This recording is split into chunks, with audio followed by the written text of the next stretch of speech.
Hello everyone, this is Shaman. Welcome to my channel SG Tute. In my last lecture, I have explained you about functions and its types. If you have not visited yet, then you can click on the I button or you can see the link in the description section. Today we will start with some example programs of functions, that is the user defined functions. So let's start with our first program where we have to write a code to calculate the square of a number using functions. अब यहाँ पे हमें एक programme बनाना है where we will take one input number from the user and will give its square. Here we are on our platform that is Turbo C++. अब यहाँ पे हम एक अपना प्रोग्राम बनाएंगे जिसमें एक नंबर यूज़र से हम इनपुट करवाएंगे and we will print its square using the user defined functions. अब हम अगर नॉर्मल प्रोग्राम बनाएं so we can do it very easily. But हम एक यूज़र डिफाइंड फंक्शन का यूज़ कैसे करें, we will understand it today. So let's start by including all our required files that are the stdio and the conio one. After including all the required files, we will create or we will declare a function जो कि एक हमारा user defined function होगा. अब मैंने आपको बताया था कि हमें तीन चीज़ों का ध्यान रखना होगा. Number 1 function declaration, number 2 function definition and the third is function call. So अब हम यहाँ पे अपना हेडर सेक्शन में एक फंक्शन डिक्लेयर करेंगे. Let's say I am declaring a function of integer data type. अब रिटर्न टाइप है हमारा यहाँ पे इंट. फंक्शन नेम मैंने रखा यहाँ पे square because we need a square. अब हम यहाँ पे कोई भी अपना एक फंक्शन नेम रख सकते हैं बट सूटेबल हमारा एक स्क्वायर है. And in the parenthesis we will pass the arguments. अब आर्ग्यूमेंट्स में हम यहाँ पे अपना वेरिएबल भी लिख सकते हैं या फिर विदाउट वेरिएबल खाली एक डेटा टाइप भी हम पास कर सकते हैं. And at the end we will apply this semicolon. After this function declaration we will start with our main function जो कि हम एक वॉइड डेटा टाइप का क्रिएट करेंगे. Now we will start writing all the executable part कि हमें अपने main function में क्या क्या काम करवाना है. Here we have to take one number from the user. तो हमें एक वेरिएबल लेना होगा जिसमें वो वैल्यू आके स्टोर होएगी. And the second one in which the square of that number will be stored. तो हमें यहाँ पे दो वेरिएबल इनिशियलाइज एंड डिक्लेयर करने पड़ेंगे. Let's say I am declaring two variables. Number 1 n जिसमें एक यूज़र इनपुट करेगा नंबर वो आके स्टोर हो जाएगा. Second let's say I am declaring the variable r. अब r में हमारा रिजल्ट स्टोर होएगा that is r square. After initialization and declaration, we apply the clear scr function, which clears the screen at the run time. अब हमें एक message display करवाना है user को कि कोई भी एक नंबर इनपुट करो. So for that, we will use the printf function and will write enter any number.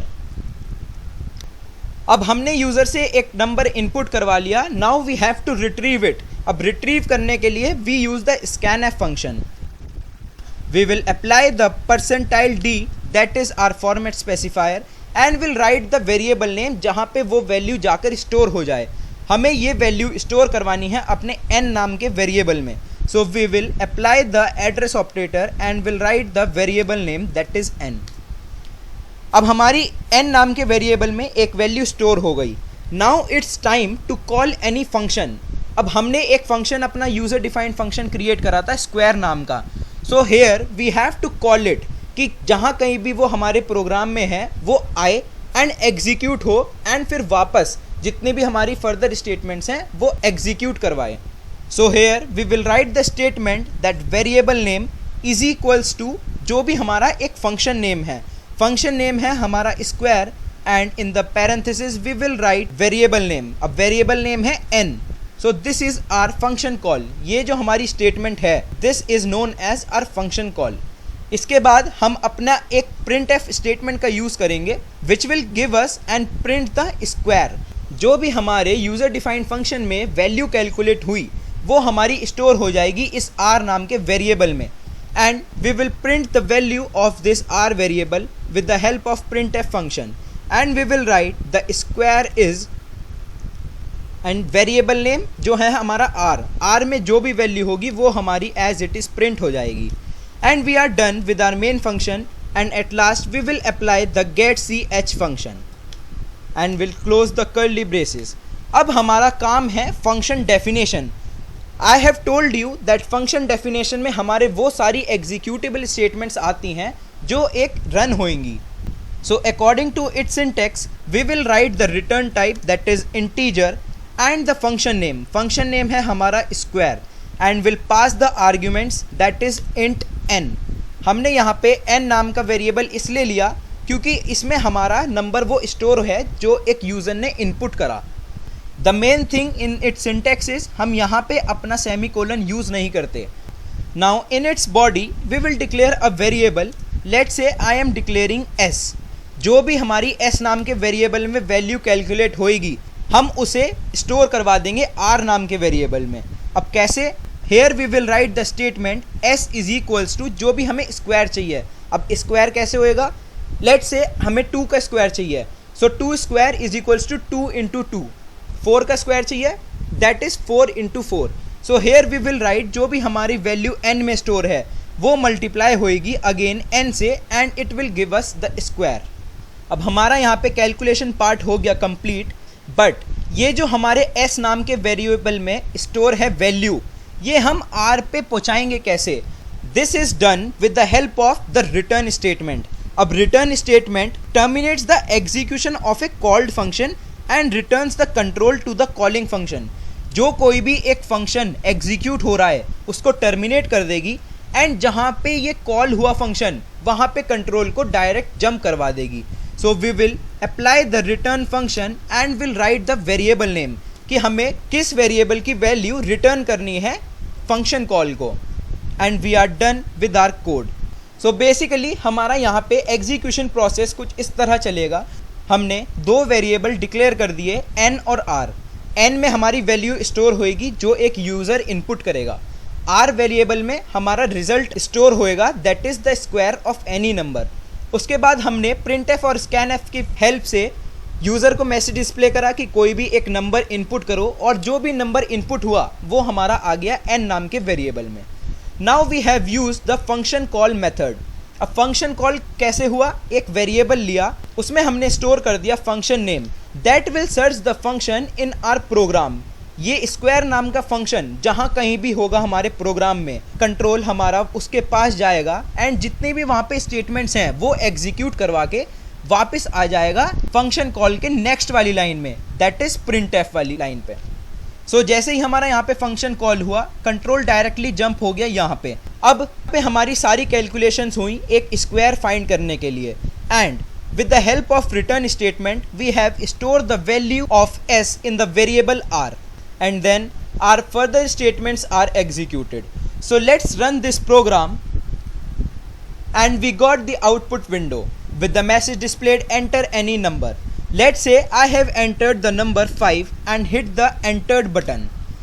We get the message the square is 25. So according to the set of instructions we have provided, we got the output. We have used the user defined function in our program and we have got the desired output. The second program you can see on your screen, that is write a code to calculate the sum of 2 numbers. अब ये बड़ा ही simple सा programme है. हमें 2 number user से input लेंगे and we will add those 2 numbers and will print the result, that is their sum. So try this at your own, and if you face any problem then drop it in the comment section. I will make a video on this. Let's see more about this return statement. So this element terminates the execution of a called function and returns the control to the calling function. इसका काम क्या होता है कि जो भी एक function execute हो रहा है उसे टर्मिनेट करवाता है एंड वहाँ पे जो भी वेरिएबल की वैल्यू है वो डायरेक्ट स्टोर करवा देता है हमारे कॉलिंग फंक्शन में. It also returns a value to the calling function. वही बात कि हमने एक वेरिएबल डिक्लेयर करा फंक्शन डेफिनेशन में, तो वहाँ पे जो भी वेरिएबल में वैल्यू होगी वो हमारा कॉलिंग फंक्शन के वेरिएबल में स्टोर करवा देगा. It's syntax is return variable और रिटर्न एक्सप्रेशन. हम यहाँ पे वेरिएबल ना लेके डायरेक्ट रिटर्न एंड पैरेंथेसिस में अपना एक्सप्रेशन लिख सकते हैं जिसकी वैल्यू वो डायरेक्ट कॉलिंग फंक्शन को प्रोवाइड करवा देता है. At a time, only one return statement can be executed in a function, but a function can have one more return statement with conditional statements. In our function, हम अपना एक ही return statement का use कर सकते हैं. मतलब at a time हम ए की वैल्यू अपने कॉलिंग फंक्शन को प्रोवाइड करते हैं। फॉर एग्जाम्पल यहाँ पे हमने एक इफ यूज़ किया and the condition is whether a is greater than b. अगर यहाँ पे हमारा a बड़ा हुआ b से then the value a will be provided to the calling function, but अगर b बड़ा हुआ a से then the value b is provided to the calling function. I hope you have understood the concept of these functions with the help of an example program. So today we have covered the example programs and have understood the return statement. If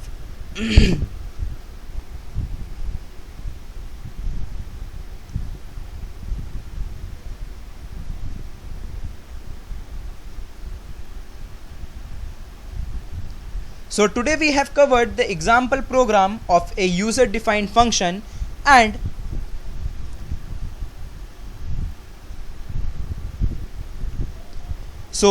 we have covered the example programs of a user defined function and we have learned about the return statement. In my next lecture I will come up with the topic that are the parameters passing methods.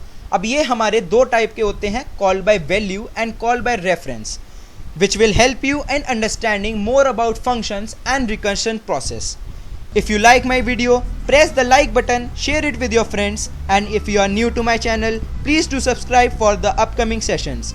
Thank you, have a good day, and don't forget to hit the bell icon.